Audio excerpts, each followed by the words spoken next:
еще один ножичек сделали. Такой вот небольшой. В самый раз такой, 13 сантиметров.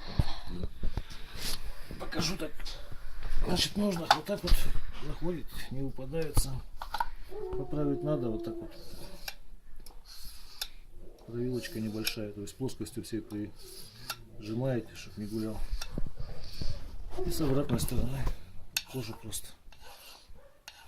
Тут можжевельник внутри, запахи все убивает. Клиночек жиром смазывать лучше. Нужно тоже лучше смазывать жиром. Мозгом, говорят, зверей обычно вот раньше делали. Детским кремом, в общем, чем-то влагоотталкивающим, чтобы влагу себя не убирали. Натурпродукты даже съесть можно в случае необходимости. Покажу, как рог строгает. Обычно вот если вот так вот рог строгает, то лося хватает обыграть. Это вот на личном опыте. А то и ни одного даже.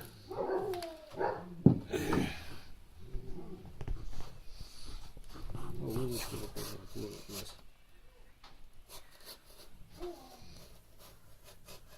То есть важно, как режет нож, чтобы быстро обладать.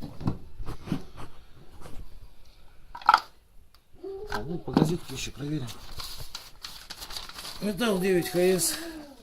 Ручной ковки. Полировка до 2500. Не надо, видно, да? Даже вот строчки ровно. Режет без проблем. Кончик тоже режет. Все, всего доброго, до свидания.